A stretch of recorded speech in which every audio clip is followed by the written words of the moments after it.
Нека да си говорим за Варна сега. Да. Така, накратко за моя интерес към Варна, също съм варненец от 4 поколения.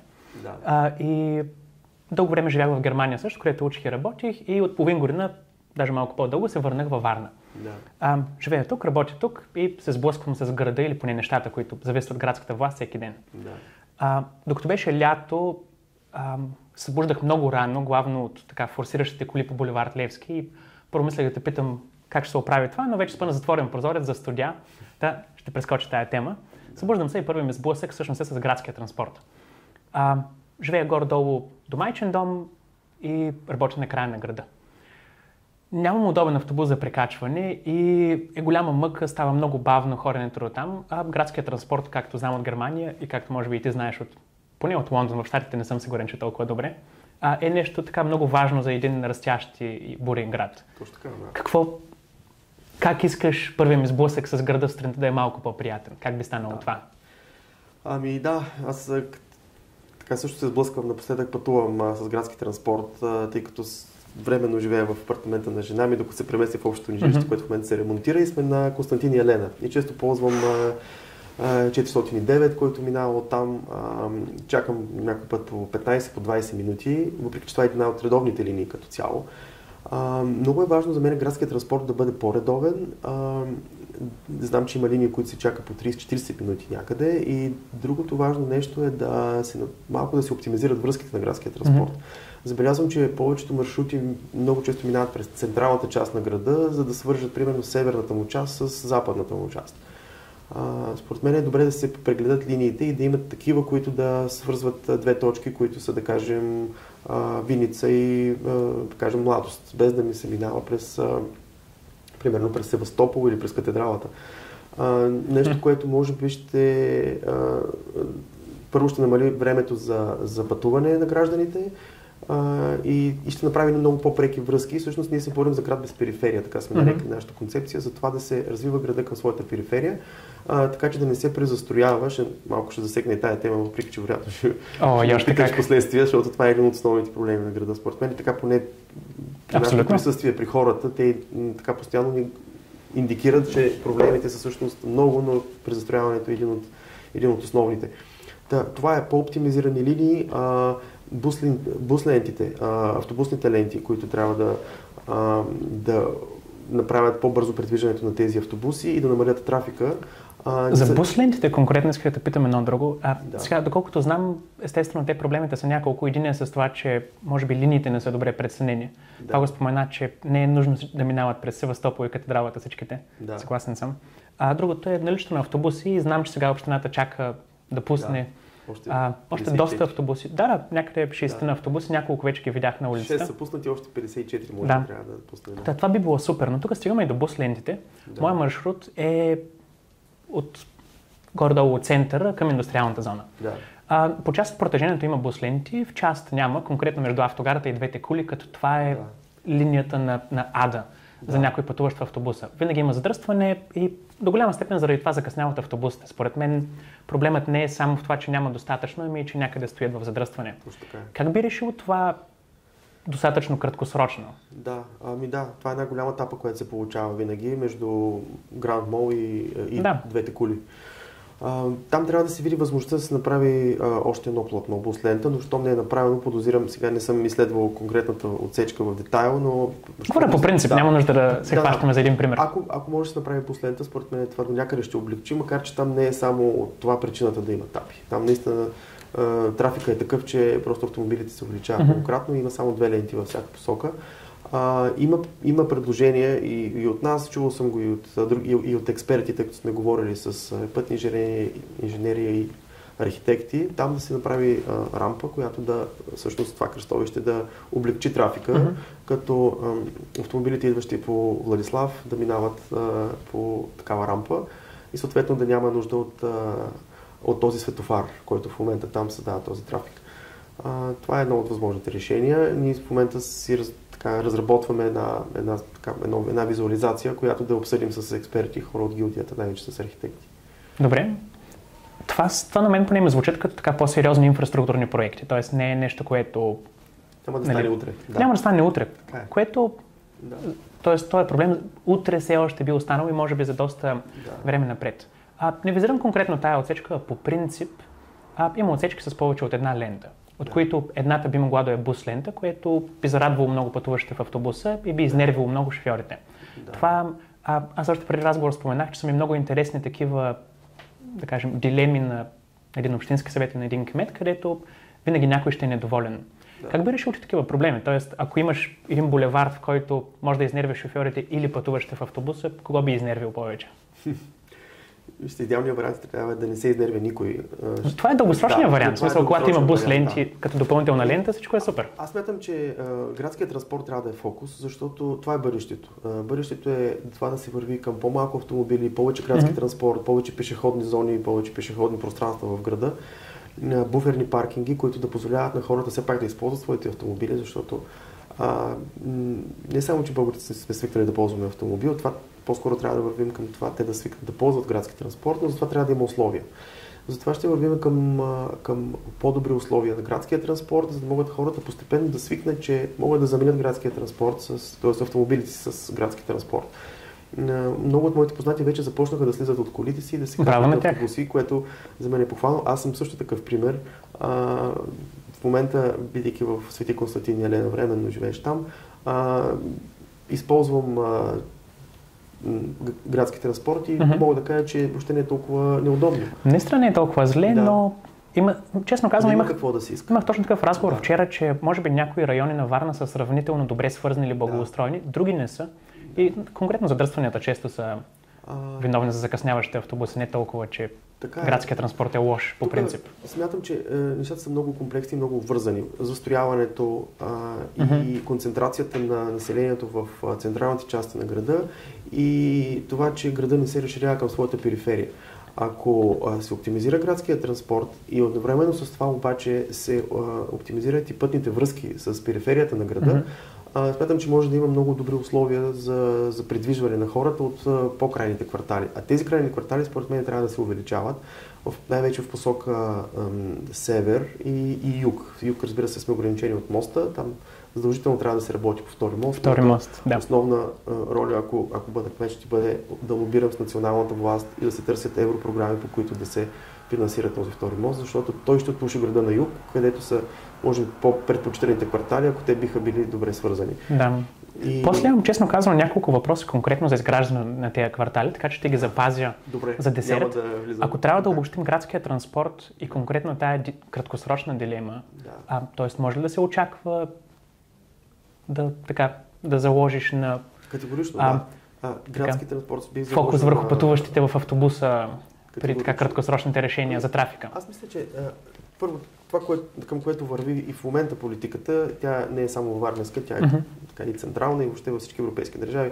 Нови зелени автобуси, зелени предвид екологично чисти електробуси или тролейбуси, изграждането на бус ленти там, където е възможно, по-големите инфраструктурни проекти, разбира се, по-дългосрочно, оптимизиране на линиите, повече улеснение с системата за купуване на билети. Защото това е друг проблем.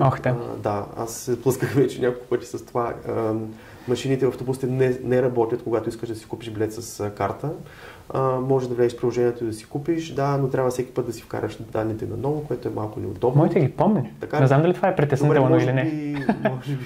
Може би аз не съм се регистрирал достатъчно, но всъщност мисля, че се регистрирах и имаше някакъв проблем. Тоест имаше някакво неудобство. Не съм убеден дали не запаметява данните на картата незаконно, честно казано. Но със сигурност машините в автобусите не работят с карта. Няколко пъти опитах. Контрольор дойде до мен, опита се да ми помогне, каза: не дейте повече, няма смисъл. Много често се случва това нещо и си купих билет през приложение. Да. Добре, надявам се, значи така, рано или късно първи ми сблъсък с града сутрин да е все по-кратък и по-приятен. Откъде пътуваш? Пътувам честно казвам, аз отивам от горе-долу Майчин дом до Тракия. С една тротинетка, не с двигател, ами с крак. И оттам хващам 18-ката към индустриалната зона, към посока Тополи. В общи линии от врата до врата ми отнема около 40 минути, но с закъсненията това време силно варира, за съжаление. И тук стигаме реално и до следващата ми така любима тема, втория ми сблъсък с града, слизам в индустриалната зона и напълно бих я поставил в кавички. Да. Честно казано, не си представям така една индустриална зона. Тя е така към края на града, покрай езерото, но представлява стари така, социалистически порутени сгради, оградени от черни пътища и ниви, в които дори не бих казал, че има някаква съществена индустрия. Така, от мой личен опит забелязвам, че доста от приятелите ми от ученическите години вече не живеят във Варна, като за много така причината е, че няма достатъчно работни места с висока добавена стойност. Да. И то не само за програмисти, ами и за хора, които биха работили с нещо физическо. Това за мен е работа на една индустриална зона. Как виждаш там да се развие някакъв така сериозен кампус за такива работни места? Какво може да направи общината всъщност за това, де? То естествено, че ще е добре да я има. Много важна тема за Варна и за варненци. Поминаха новите работни места, посоката, в които трябва да се развиват инвестициите, за да се привлекат такива работни места. Смятам, че Варна има уникалната възможност да се развива като технологичен център за иновативни производства, за нови технологии. IT сектор е изключително важен. И смятам, че Варна традиционно всъщност е свързана с туризъм и с такива по-чисти производства, по-леки. Ние не сме индустриален център, не сме били, но това не означава, че не трябва да се развиваме, но не и в тези типични производства, които сме свикнали да виждаме в Девня, пушещи комини и така нататък. Категорично такива индустриални зони е безсмислено да се мисли за тях във Варна. Много се говори за индустриална зона в Аксаково, където да се намеси общината или държавата, защото там има големи държавни парцели. Всъщност много е важно първо да идентифицираме къде могат да се намерят такива парцели. Има ли такива парцели въобще в сегашната индустриална зона, които са собственост на държавата или общината? Не, за съжаление, там са много малко останали тези парцели, повече са частни. Тоест тези ниви са на някакви частни собственици. Ако говорите за западна промишлена зона. Точно така, да. Западна промишлена зона. Тя е западна промишлена зона, но всъщност какво виждаме там в момента? Виждаме едни различни цехове, но там вече има и лека урбанизация. Тя е твърде близко до града, за да може да има правилната инфраструктура. Всъщност, какво може да направи общината? Най-ценното нещо за един инвеститор е да дойде и да започне да си строи собствената фабрика или цех или хале с изградена изцяло нова инфраструктура. Тоест, той иска да види, че има хубав път до неговата фабрика, че има прекаран ток, че има прекарана вода, че има нужното напрежение, че има интернет. Това всъщност там липсва. В момента в западна промишлена зона няма достатъчно мощности и енергопреносната система не е достатъчно пригодена към нови производства. И асфалта и други неща. Да говорим за асфалт и други неща. За мен по-чистия вариант е наистина да се говори за една цяло нова индустриална зона по модела на Пловдив, по модела на Шумен, ако щете, изключително добре развиваща се зона, съвсем наблизко на 80 км. Аз бих дал пример точно с Пловдив, нали, така и като по-голям град и мисля, че там конкретно тая зона Тракия доста добре се представя и там това следва точно този модел, в който общината мисля, че до някъде и с държавно финансиране развива добре инфраструктурата. И след това идват инвеститорите. Няколко зони, между другото. В Пловдив не е само една. А във Варна нямаме нито една. В Аксаково има много голям терен. Аз съм си говорил с кмета на Аксаково. Чакаме в момента общия устройствен план да влезе в сила. Това се очаква да стане скоро и веднага да започнем работа по това. Въпреки че извън община Варна, съвместно с другите общини и с държавната власт, смятам, че можем да работим много бързо за това да се създаде такава зона, което не отнема много време. И веднага след това да започнем да говорим с потенциални инвеститори. Към мене вече се обърнаха хора, когато видяха, че съм кандидат. Става дума за хора, за инвеститори от други държави. И ме питаха, няма ли във Варна да направите нещо като в Пловдив и като в Шумен. Ние сме готови да дойдем. Това е много интересно, защото с това беше, така бих представил още една дилема за по-средносрочна общинска власт. Човек може да изгради инфраструктурата, примерно в нивите около Аксаково, но също времено може да изгради и там, където също няма улици, в квартали на града. И според мен за един гражданин би стояла дилемата, добре, толкова ли сте сигурни, че ще дойдат инвеститори, за да харчите пари за улици, ток, вода и така нататък в пустоща. Т.е. доколко може да сме сигурни, че една такава инвестиция се заслужава. Доколкото един чуждестранен инвеститор може би си казал, така, корупция, намаляващо население, лошо образование. Сигурни ли сме, че си заслужава повече да асфалтираме една нива с надеждата за инвеститори, отколкото другите места? Със сигурност не мога да дам превес на едното или на другото. Всичко е важно. Ние, за да поканим инвеститори, да поканим и повече хора да идват да живеят във Варна, защото те са пак инвеститори. Специално хората, които са в IT сектора, в иновативните технологии, тези дигитални номади, както ги наричат в момента, които могат да си позволят да живеят навсякъде по света, стига да имат добри условия за живот, те получават парите си през компютъра, те нямат нужда да съобразяват своя доход от това къде се намират. Няма нужда да работите в индустриална зона като цяло. Нямат нужда от индустриална зона, но пък своя разход и качеството на живот са свързани с локацията, където се намират. Тоест, ако Варна предоставя едни качествени условия на живот, една добра градска среда, едни удобни връзки, добро образование, добро здравеопазване, хубав градски транспорт, имаме плаж, имаме красиви туристически места. Съм убеден, че много хора биха предпочели да идват. Това значи ли, че чрез какъв приоритет би имала една такава зона за физическа промишленост? Да, ще има, защото не можем да акцентираме на едно или на друго. Там биха дошли по-различни инвеститори. Трябва да има и производства, които са свързани с конкретна локация, с конкретен цех, с нещо по-материално, ако щете, нали, а не толкова дигитално. Някой трябва да ги прави тези лаптопи. Така че, да, трябва и хардуер да се прави, не само софтуер. Така че има потенциал за това. И вярваш, че биха дошли инвеститори? Убеден съм. Това да се чува. Няма защо да мислим, че в Шумен ще дойдат в индустриалната зона, която виждаме там, но във Варна да не дойдат. Все пак имаме пристанище, имаме летище, имаме красив град.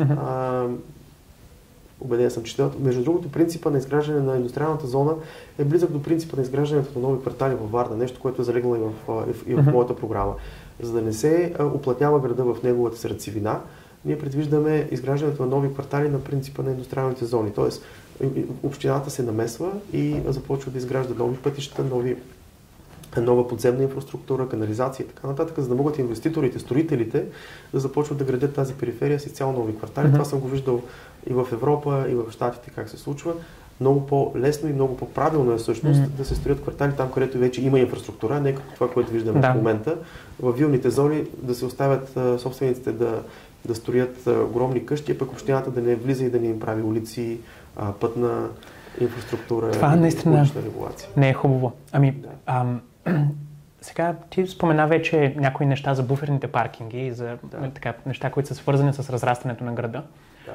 Ако трябва да съм честен, четейки програмата, нагледно представена в сайта, това е нещото, към което изпитвам най-големи съмнения. Ще се радвам да ми го обясниш. Ще я преразкажа накратко и може да ме поправиш, ако бъркам. Предвиждаш и в централни, не само в централните, но така и в по-средните части на града да се построят паркинги подземни, които да поемат част от автомобилния трафик и да са в допълнение към сегашната синя зона. Нали така? Да, точно. Не смяташ ли, че те биха предизвикали доста по-голям трафик към тези части на града? В момента се го представям така, че човек решава да отиде с колата към града, поне на някой им светва лампичката, сигурно няма къде да паркирам и не отива с колата. Това няма ли да промени сметките? Не. Сега, защо? Нашата концепция не е да вкараме колите в центъра на града. Категорично.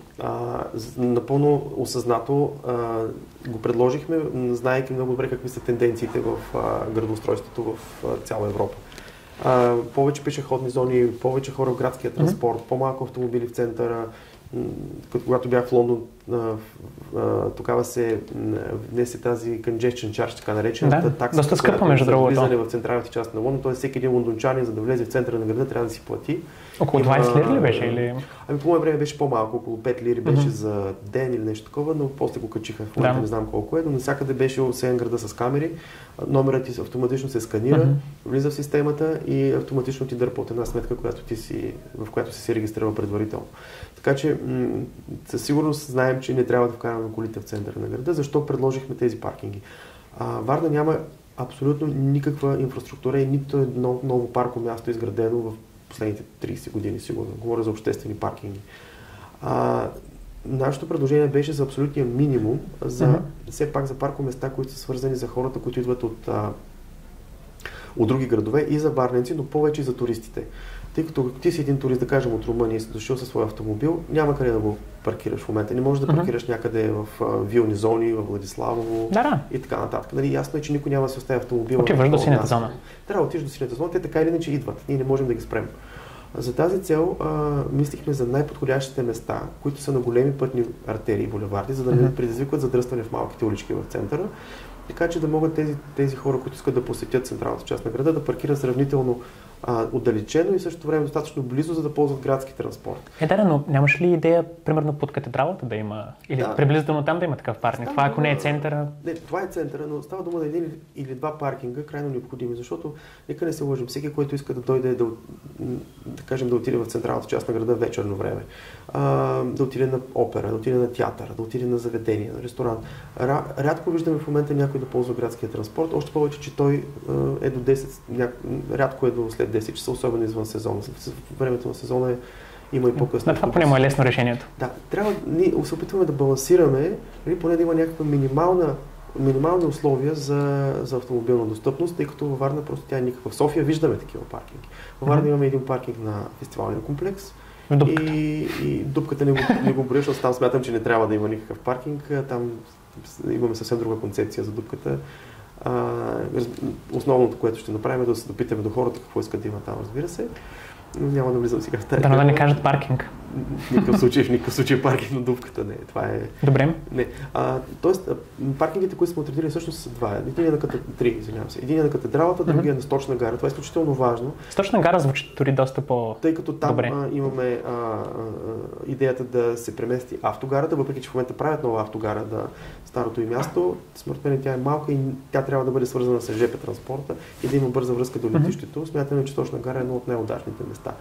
Ако някой ден се направи така автогара, според мен подземния паркинг там е повече от логичен, защото навсякъде в Европа виждаме връзката между всички видове транспорт. Автомобилен, ЖП транспорт и автогари са много често. Тоест с тези буферни паркинги казваш, че са нещо като компромис, т.е. не би... Тук всъщност забравя да кажа най-важното. Тези буферни паркинги са една идея, която ще бъде изцяло поставена на дебат между варненци, с експерти, за да може да имаме наистина едно предложение, което ще бъде широко прието. И всяка наша политика ще бъде свързана с много обществени дебати и винаги ще се допитваме до варненци. В момента виждаме една много сериозна бариера и може би затова и притеснението на хората, когато някой излезе с програма, че след това ще я налага като някаква програма, която трябва да се случи. Ние сме изключително отворени и затова и сме казали, че програмата ни е просто едно послание, което варненци искам да чуят. Храна за размисъл. И храна за размисъл. Добре, точно така. Размишляваме. Повече, да. Кои, да кажем, улички в централната част на града би искал да видиш като пешеходни зони? Има от време на време, дори наскоро имаше тази инициатива, деня, в който някои улички бяха затворени, там в старата част на града. Би ли искал такива да са затворени винаги? Честно казано, в много от също така, черпейки някакви примери от Европа или от други градове, градове с стара, богата история, обикновено имат изцяло пешеходни центрове, в които единствено в дадени часове има доставки за бизнесите. Аз си мечтая. Къде би искал да стане така тук? Разбира се, централната част на града е едно от тях. Така наречения проект Таляна, който така се води от идеята за капана в Пловдив. Сами виждаме как се разви Пловдив в тази си част. Категорично много бих се радвал за това да се направят нови пешеходни зони в централната част на Варна. Това ще даде един съвсем друг облик на града. Ще докара много млади хора, ще предизвика и много бизнес, малък и среден, малки бизнеси, които са предимно семейни и могат да се развиват в тази част на града. И вече виждаме, че се случва тук-таме. Появиха се някои нови приятни заведения, ресторанчета, малки, семейни, които имат отношение към местната култура, към местната кухня.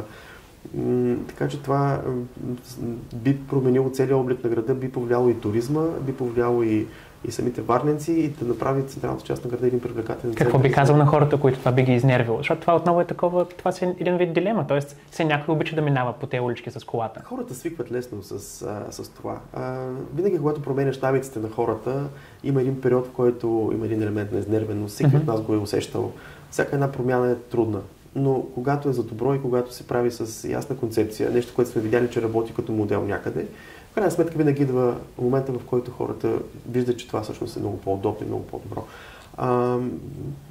Има такива примери. Примерно, има улици във Варна, които бяха затворени пешеходни, като Цар Симеон частично беше затворена. Уличката пред училище Климент. В момента тя принципно се... Не, всъщност, там около Шишковата градина. Сравнително отскоро е затворена, да. На времето си спомням, че Севастопол беше за... Аз примерно за него си мисля, че е доста централно място, което е със сериозен трафик. Аз бих помислил сериозно за затваряне на Севастопол и бих предприел стъпки с това да се говори с хората, да се направят проучвания, и последствие да се върви към трайно затваряне на Севастопол. Може би бих тествал известно време да се затвори Севастопол, за да видим как всъщност се случва трафика. Въпрос на анализ е. Разбира се как ще се пренасочи целият този трафик през други улици на града, но според мен това ще промени облика. Това застъпва и цялата тема за историческата част, културното наследство. До голяма степен логиката да се затвори трафика през това място е и така туристите да се чувстват по-комфортно, да не трябва да пресичат през колона коли и до някъде самия исторически център да се съхрани без риск от вибрации, замърсяване и така нататък. И като стигнем на това, отново се появява дилемата колко пари трябва да се инвестират в реставрации на този исторически център. Там има, честно казвам, доста сгради, в които растат дървета. Не са така в много добро състояние. Наскоро един приятел ми разказа, включително и за испанската синагога, която е зад Адмиралтейството. Страхотно красива сграда, оградена от блокове и срутена. Да, и почти никой не вижда. Да, и винаги се изненадам колко е красива, като заобиколя да я видя отблизо. Колко пари смяташ, че е правилно да се налива в тази реставрация, докато отново парите не са безкрайни. Например, знам, че и ти, и аз, и други хора се оплакваха от много завишения бюджет на общината наскоро. Решението едва ли е да се удвоява и удвоява бюджета. Колко голям приоритет би имала тази реставрация на историческите сгради? Много така важна тема за мен. Аз често съм писал за нея, защото аз съм роден в центъра на Варна и често, минавайки през тези сгради, си спомням какви бяха на времето и как в момента много от тях пустеят, те са залимарени и се рушат. Много от тях са частни. Тук не става дума точно за общински бюджет, да се раздува бюджет или нещо такова. Реставрацията на тези сгради трябва да бъде задължение на собствениците. Как може да ги принуди общината? Има ли такива механизми? Да, законът предвижда такива механизми. Въпросът е колко те се спазват. И ролята на общината тук би била да бързо да идентифицира такива сгради, които трябва да бъдат регистрирани като паметници на културата и да ги предвижда към НИНКН, към Националния институт по национално и културно наследство. Там се регистрират всички паметници на културата и колкото по-бързо това се случи, толкова по-бързо сградата получава защита от... Какво е задължението на собственика в такъв случай? И задължението на собственика в такива случаи е да възстанови, да реставрира сградата в вида, в който тя е била, в оригиналния си вид, по определен проект, който разбира се одобрява от НИНКН и се следват много стриктни критерии за това сградата да запази своя облик. Сега въпросът е, че наистина това не се случва. Не се случва и там трябва да се работи много тясно с националната власт и най-вече с Министерството на културата. Затова НИНКН да бъде оптимизирано като начин на работа. Знам, че НИНКН е имало много повече служители преди 10 години и рязко те се намаляват от правителството, което идва тогава през 2009-2010 някъде започва този процес и много бързо, поетапно са били съкратени хората, които работят в този институт. А това за мен е един изключително важен институт, защото той отговаря всъщност за това да се запази архитектурното. Какви са? Да вземем така хипотетично две ситуации. Едната е собственика казва нямам пари. Втората е не казва дали има или няма пари, но не го прави. В двете ситуации какво може да направи общината? Да, сега общината, след като общината е предприела действия за да регистрира сградата в НИНКН, оттам нататък идва следващата стъпка общината да контролира това как се поддържа тази сграда, дали се реставрира. За съжаление, много от собствениците или отказват, или нямат финансова възможност да го правят. Сега, има стъпки, по които това да стане, законът ги предвижда. Общината би могла да инвестира в къщата нейни средства, след което да предяви иск към собствениците, те да заплатят за този ремонт в последствие. Сега това не е много популярна мярка и е малко, може би твърде агресивна към собствениците. Трябва ли собственика да се съгласи изрично? Тоест, едва ли някой би се съгласил да се обвърже? Законът предвижда той да не се съгласи, но въпреки това да се... Пак е изнервящо. Да, но това не мисля, че е пътя, по който трябва да се върви. Тук трябва да се намери баланса между двете. Смятам, че трябва да има програми и съм убеден, че има такива европейски програми, и национални. И ако не, трябва да се работи в посока да се създадат такива програми за финансиране на собствениците, за да могат те да имат един дългосрочен заем, който да бъде обезпечен с стойността на имота, при което те да реставрират сградата си и дългосрочно той да се изплаща от тези собственици. Разбира се, винаги идва момента, в който ако собственик категорично откаже да направи това, няма как, трябва да има контрол на тези неща и общината трябва да влезе своята роля и да почне да ги глобява. И съответно да се стигне, така, надявам се това да са редки случаи, в които тя да инвестира общински средства и след това да... А може би и самата сграда, самата община може да кандидатства по такива програми. И ако се намери пътя, аз смятам, че има такъв баланс, собственика да не губи собствеността си, но да бъде общината да изплаща тези пари с общински средства и да се даде на собственика една много дългосрочна перспектива, той да си върне средствата през данъци и така нататък. Така че има пътища, просто някой трябва да започне да работи. Да изсече дърветата от покривите на историческите сгради. Другото, като го казвате за дървета, се сещам за една сграда, може би и ти се сещаш за нея. Дома на ученика ли? Да, в областна администрация. Това за мен беше голям срам всеки ден да го виждам това нещо, когато излизах от областна администрация. От областна управител аз виждах и държавни сгради, между другото, които бяха в подобно състояние. Те не са само частни. И съм писал 2 писма до министерствата за това да обърнат внимание на това, че трябва да се отдели бюджет, включително и на самата областна администрация, която фасадата ѝ се лющи и се кърти, но за съжаление не се отпуска средства за това. Да, сега се говорим за дървета, зелените площи. Да. Имаме, които не са в сгради. Имаме страхотната морска градина. Ти доста така тиражираш идеята за паркове във всеки квартал. Да. Звучи супер, напълно подкрепям. Тук въпросът ми е най-вече следния. Как биха се поддържали тези паркове?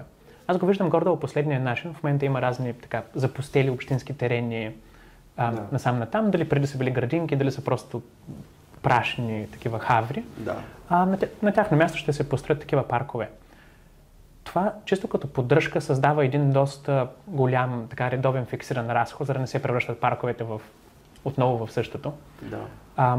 Виждаш ли някакъв проблем в издръжката на тези паркове и как смяташ да се финансира тази издръжка?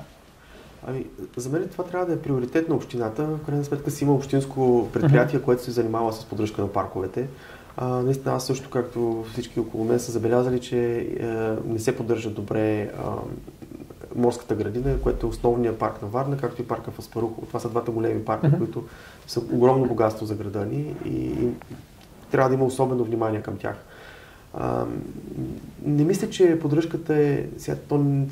Ако се увеличи обема паркове, това имам предвид. Да, поддръжката, според мен... Защото сега не се справят толкова добре. Това трябва да е фокус на общината. Те не се справят добре не защото нямат пари или не защото няма общинско предприятие с достатъчно хора, които да работят в него, за да поддържат това. Според мен се дава прекалено голям фокус към други пера в бюджета на Варна. Какви, например? Като, например, асфалтиране на уличната мрежа, което е изключително важно. Аз въобще не твърдя, че трябва да се намалява обема на асфалтиране или на дейности там има много какво да се желая, но не смятам, че се харчат оптимално парите.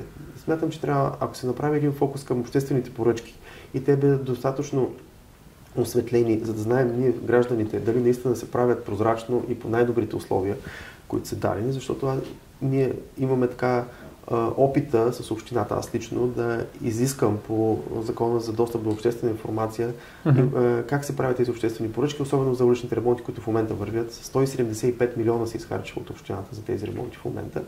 И аз поисках да видя къде отиват тези пари. Какви са количество горе-долу 500 лева на гражданин. Да, така излиза горе-долу, да. Това е един огромен разход на общината, който всъщност ние още не можем да видим. Нали, правят се много ремонти, очевидно се забавят, затормозиха града и не знам дали бяха много целесообразно изхарчени. А тези пари, ако знаем, че те се харчат целесообразно, могат да отиват и за паркове. Категорично. А парковете са едни от по-евтините мероприятия, паркоустройствените мероприятия. Нали, това да създадеш един парк не е толкова скъпо, колкото да създаваш булеварди, нови или пътища или сгради, ако щете. Защото озеленяването е сравнително нисък разход. Затова сигурно често те обвиняват. И знам, че така имало е драми с това и кандидатите на ГЕРБ и вътрешния избор на кандидат. Харесваш парковете, а до твой ресторант Хоризонт се влиза с кола. Какво би казал по тая тема? Да. Първо да кажа, не съвсем. До самата алея пред Хоризонт не идват коли и това... Не идват ли таксита поне? Имам чувството, че съм пътувал с таксита там. Никога пред алеята на Хоризонт... Не отпред, имам предвид отзад, където е и паркинга. Но до паркингите, които са там, само един е паркинга на Хоризонт, само да отбележа, хората спекулират, че има други паркинги, всички други паркинги са на други собственици.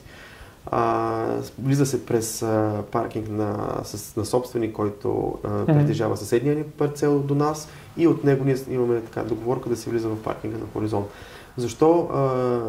Защо трябва да има някакви паркинги? Още 80-те години на спирка Акациите, която е точно над Хоризонт и над зоопарка, е бил изграден голям паркинг, който да обслужва къде е бил той? Целия паркинг. На мястото на булеварда? Да, много добър въпрос. Никой не знае къде е бил от поколението, което е твоето. Защо? Защото аз като дете съм си играл там, това беше бившата циркова площадка. Той е на мястото на големите балони, които в момента са спортните игрища. Аха, ясно. Да. Те бяха построени 2011 година. Сравнително скоро. Преди наистина май имаше някакво такова празно място. До тях има кооперация и зад тях има още един паркинг в момента, но доста малък. Останала е само 1/3 от бившия паркинг. Всъщност там имаше паркинг, който е изграден за няколко стотин коли, който всъщност е бил част от проекта Морската градина да бъде разширена на север. За да бъде разширена на север, тогава градоначалниците и урбанистите са преценили, че има нужда от голям буферен паркинг за Морската градина, който да обслужва всички, които искат да го посетят от по-крайните квартали, искат да дойдат с автомобил. Къде ви направило сега такъв буферен паркинг за хора, които искат да дойдат до Морската градина? Да, моята концепция е там, където е имало на времето паркинг, в съседство има много голям парцел, точно почти на същото място, малко по-надолу. Толкова ли е голям? 6 декара, доста голям. Вижте, явно е скрит. Парцел, да, който е абсолютно скрит. Да, той е нагоре близко до периферията, никой не го вижда, т.е. разхождащите се в парка нямат никакъв достъп до него. Тоест там би станало един много там ще паркират гостите на Хоризонт. Там ще паркират гостите на града, туристите, хората от Владислава, от крайните квартали, които искат да се разходят в цялата част на северната част на Морската градина, които искат да отидат до зоопарка, които искат да отидат до делфинариума. Другото предложение, има и по-добро предложение от това, между другото, но то е по-дългосрочно и вероятно по-скъпо и то не е свързано с Морската градина само, а е свързано с буферен паркинг, един от паркингите, които всъщност сме предложили в нашата концепция. Под булевард Княз Борис да се изгради такъв подземен буферен паркинг, който да бъде... Около делфинариума май беше, нали така? Който може да е от спирка Акациите до спирка делфинариума, под шосето да се направи за няколко стотин коли, около 800 сме изчислили, че могат да се съберат там, който да обслужва целият град, хората, които са посетители на централната част на Варна, да паркират там автомобилите си и с градския транспорт да слизат до центъра, тъй като са само няколко спирки, да обслужва хората в Чайка, за които ще става все по-трудно да паркират, тъй като зелената зона ще влезе скоро, знам, че е предвидена през ноември, зависи как ще случат нещата след местните избори. И разбира се, Морската градина. Тоест ще има много ползи от едно такова добре звучи. Хубаво. Събирайки въпроси, нали, в подготовка за този разговор, доста хора ми писаха, че презастрояването и като цяло строителството е топ тема. Сега като говорим за това, нали, как тече един мой ден, нали, хващам си автобуса, отивам на работа, прецеждам се, т.е. автобусът се прецежда през трафика, минавам през Морската и така нататък. И понякога хора в смисъл, вчера, примерно, ходих на гости у нашите, те живеят в Бриз. За съжаление, не в най-елитната част, където е по-така прегледно, ами там, където няма улици. И същевременно, освен липсата на улици, за която казахме, че няма две мнения, т.е. трябва да има улици, едва ли някой кандидат би казал нещо различно, там в последно време има и огромно строителство. Четах в програмата ти, че се предвижда, да го наречем, някаква квота на застрояване за всеки квартал или всяка зона, като там, където тя вече е прекрачена, застрояването би било прекъснато. Така ли е? Зависи какво предвижда закона. Това, което казваше така като концепция, но всъщност... Мисля, че го бях прочел някъде като твое изказване. Но трябва да се направят определени промени в законодателството и най-вече в общоустройствен план, за да се случи това.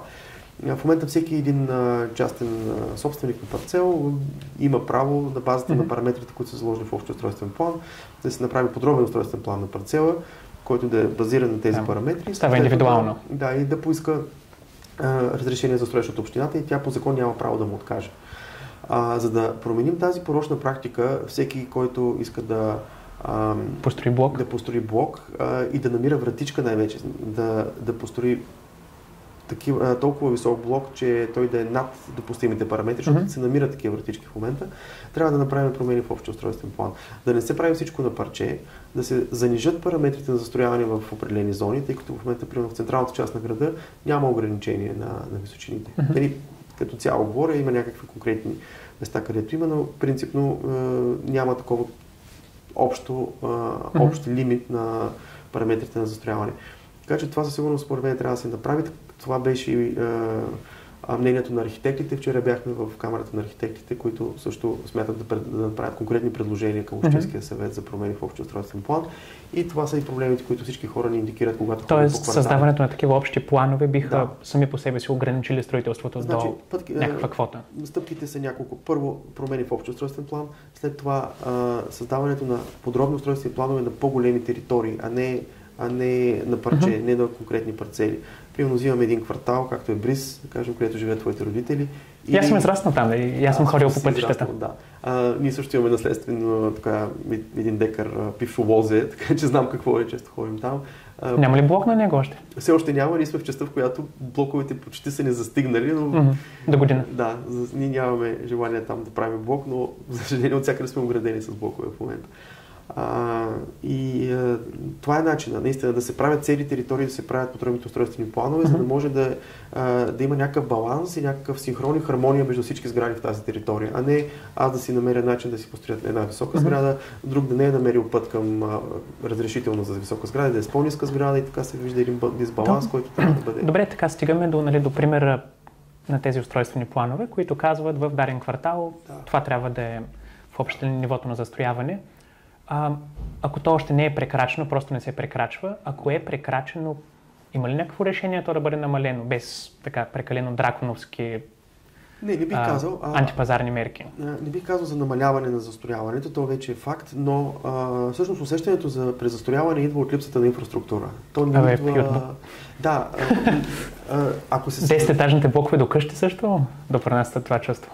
Да, вече създадените блокове те отговарят на... За съжаление, законът е бил такъв и той е разрешил. А има ли...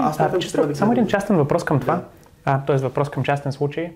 Ако предполагам, че има и сгради, които са строени в разрез с първоначалното си разрешение, т.е. било като чисто като архитектура, било като нещо друго. Това е нарушение на... Как би се постъпвало с такива сгради? Т.е. там си има... налага се събаряне, преправяне... Там има ясни разписани мерки в закона. Има си институции като РНСК, които са длъжни да отговарят. И те биха почнали да работят? Категорично, да. Аз по-скоро се притеснявам не от това, че някой е нарушил закона и в момента има незаконни етажи, да кажем, на една сграда, защото там пътя е ясен, там няма защо още да се коментират. Със сигурност трябва да се предприемат действия към премахване на незаконното строителство. По-скоро се притеснявам от вратичките в закона, които узаконяват не регламентираните и всъщност нежеланите ефекти от това строителство. И затова аз се насочвам към промени в общия устройствен план и промени в законодателството. Къде са новите... И така, насочваме се към приключване на този разговор, но спомена преди това още, че има места за нови квартали, че искаш града да се разраства извън центъра си. Къде биха били тези места? И виждаш ли някаква разлика в устройствените им планове? Тоест, за местата предполагам, че човек като погледне карта на Варна, вижда къде са те. От южната страна на езерото още не е застроено, има още място на запад от северната страна на езерото и на север към, отвъд Траката. Виждаш ли изграждане на така по-типични квартали, да го наречем квартал с вили, за богатите, квартал с блокове и така нататък? Доколко би искал да се създават различни квартали, чисто като тип на постройките? Да, това е заложено в нашата концепция и както споменах по-рано, квартали към периферията, които да бъдат застроени в зоните, в които са изцяло свободно застрояване в момента. Защото това са местата, където човек може да създаде изцяло нов квартал с всички удобства, с цялата необходима инфраструктура. Старите вилни зони, като Траката, Евксиноград, Акчелар, и други в тази част, Виница също. Това са райони, в които вече има къщи и там важно е да се проведе уличната регулация, за да почне хората да усещат, че живеят в истински квартал. Но за изцяло нов квартал, с изцяло нови къщи, с цялото му благоустрояване са районите, според мен, на север към отвъд картинг пистата. Горе към телевизионната кула, към село Кичево в тази посока. Говоря за Варненска община, преди да стигнем село Кичево, защото то вече е в друга община. Аз питам от тази гледна точка, че представи си, някой си каже, искам да живея в квартал, че с малки къщи, от този американски тип, който сигурно си виждал. Честно казано и в Виница и така, Тракта и така нататък също има големи блокове вече. Тоест това не са кварталите с къщи вече. Точно за това, казвам, че те са някакси смесен тип, нали? Но отвъд тях районите са Добрева чешма, отвъд Добрева чешма нагоре. Това са районите, в които може да се направят и цяло нови квартали с всичките тези условия, за които говориш. И това ми е залегнало в концепцията. Разбира се, и южните квартали също. Втория Спарухов мост би отпушил изцяло това града да се развива нататък и аз го виждам това да е точно с такива квартали. Добре, ще знам къде да си купуваме земя, значи. Хубаво. Така, на финал, нещо, което спомена и мисля, че в референдум наскоро, че доста така проблеми в града са свързани с някакви не съвсем така честни интереси на бизнес кръгове и така нататък. Говори за там дънките и тимаджиите. Какво е решението за този проблем според теб? Тоест, ако приемем, че в момента във Варна има много силни, много големи и като пари, чисто като човешки потенциал, така, неприятни интереси, те не биха изчезнали независимо кой е кмета. Тоест, какво би се променило? Вижте, тези интереси няма нужда да изчезват. Икономически интереси винаги ще има. И ти ги забелязваш, аз ги знам, всички знаем. За тях се говори много по-малко публично, отколкото на спирката в магазина, на пейката и така нататък. Именно.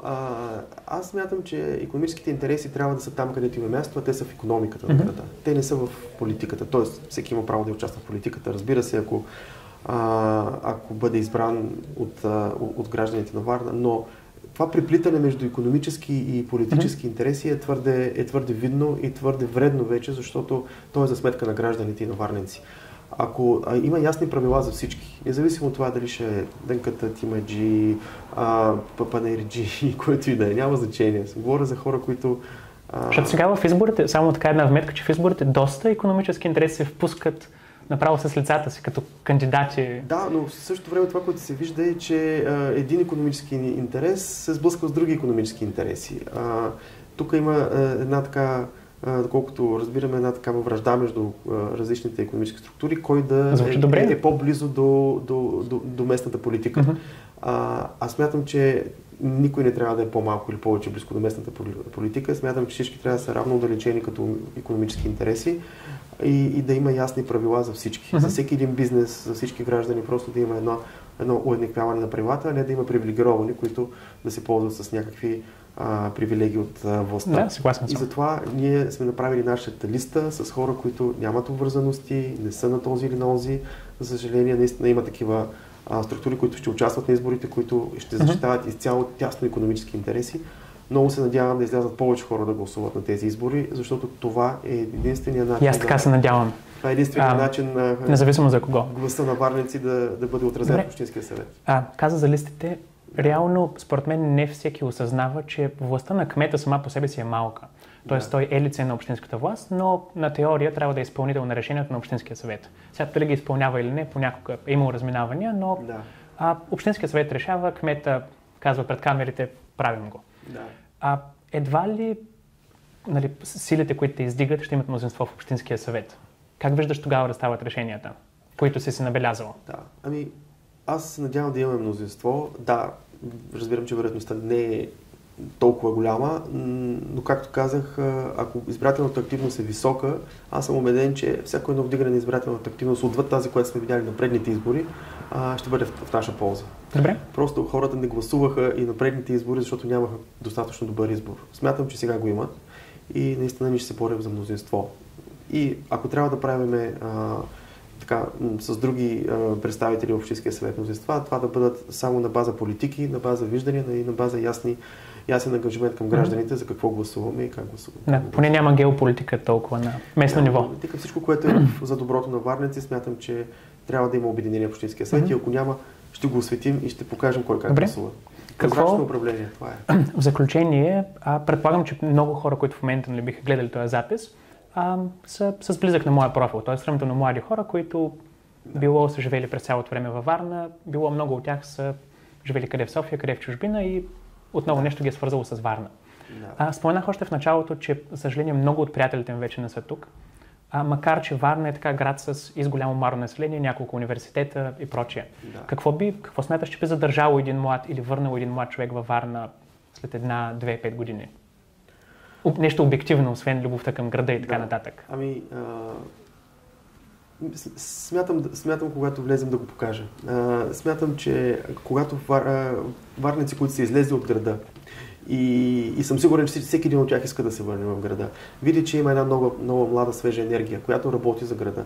Когато знае, че те могат да се свържат с кмета, с общинската администрация, да си кажат всъщност какво ги вълнува, какво би ги върнало, и ако има кой да откликне и той го направи, ще видя, че всъщност се е счупена тази бариера между управлението на града и младите хора, които бягат. Защото съм сигурен, че те бягат именно заради това, защото не виждат, че техните желания всъщност са чути, който и да било.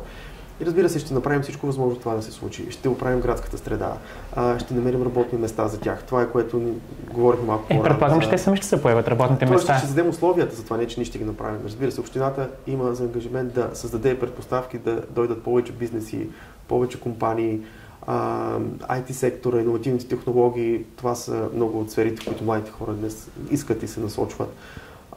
Това, което общината може да направи конкретно за това, е да се създаде възможност за нови центрове и офис площи, които да отговарят на тези компании, които вече имат много високи изисквания, за да дойдат да инвестират в дадения град. И ако ние го направим това, съм убеден, че на принципа на софийските тех паркове, които направиха, не е само един, вече са няколко, ще привлечем голяма част от тези млади хора. Добре звучи. Хубаво, благодаря. Надявам се наистина да стане така. Забравих да кажа нещо за културата и за културния календар на Варна. Остромният отговор било това, което ни хрумвало 24 часа по-късно. Но давай, сега по-бързо. Просто сетих, че не го споменахме никъде. Аз смятам, че културният календар и фестивалите, които могат да се правят в града, биха били също много важни за това да се създадат едно цялостно усещане за качествен живот на града. Представи си някой ден туристи идват във Варна само за да отидат на опера или в музей. Именно, това ще е страхотно. Или за голям концерт на световна звезда, да кажа. Да, надявам се да е така. Наистина, както споменахме, препоръчвам на всеки да гласува, независимо за кого. И се надявам все повече млади хора да придобият такава гражданска и информираност и най-вече позиция. Да. Благодаря ти за този разговор. И аз ти благодаря, Иване.